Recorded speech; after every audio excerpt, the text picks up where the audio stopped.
दोस्तों एक बार सत्यभामा, सुदर्शन चक्र और गरुड़ को अहंकार आ गया था और भगवान कृष्ण ने उन तीनों के अहंकार को तोड़ा था।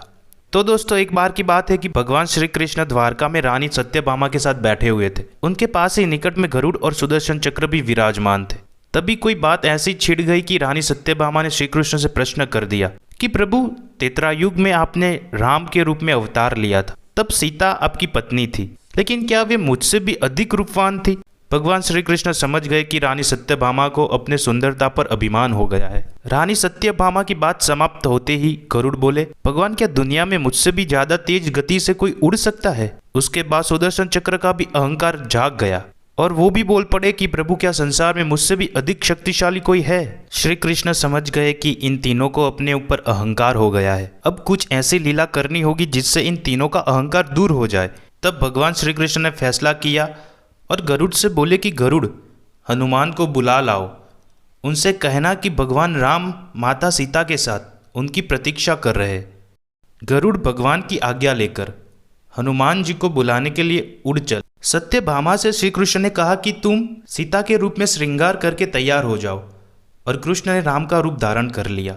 भगवान श्री कृष्ण ने सुदर्शन चक्र से कहा कि तुम महल के प्रवेश द्वार पर पहरा दो, और जब तक वे स्वयं किसी को न बुलाए तब तक किसी को महल में प्रवेश न करने दे। भगवान की आज्ञा लेकर सुदर्शन चक्र प्रवेश द्वार पर बैठ गए। उधर गरुड़ हनुमान जी के पास पहुंचे और प्रभु का संदेश सुनाया। उन्होंने कहा कि वानर राज, भगवान राम माता सीता के साथ द्वारका में आपसे मिलने के लिए प्रतीक्षा कर रहे हैं। आप तत्काल मेरे साथ चले, मैं आपको अपनी पीठ पर बिठाकर शीघ्र ही वहां ले जाऊंगा। हनुमान जी ने कहा कि आप चलो, मैं आता हूँ। गरुड़ ने मन में विचार किया कि हनुमान जी वृद्ध हो चले हैं, ये कैसे जल्दी पहुंचेंगे। हनुमान जी के कहने पर गरुड़ द्वारका के लिए उड़ चले, लेकिन जैसे ही वह महल में दाखिल हुए, गरुड़ के होश उड़ गए। उनके सामने हनुमान विराजमान थे, जो उनसे पहले ही महल पहुंच गए। यह देखकर गरुड़ का सिर लज्जा से झुक गया। हनुमान जी को देखकर श्री राम ने उनसे पूछा कि पवन पुत्र, तुम बिना आज्ञा के महल में कैसे प्रवेश कर गए?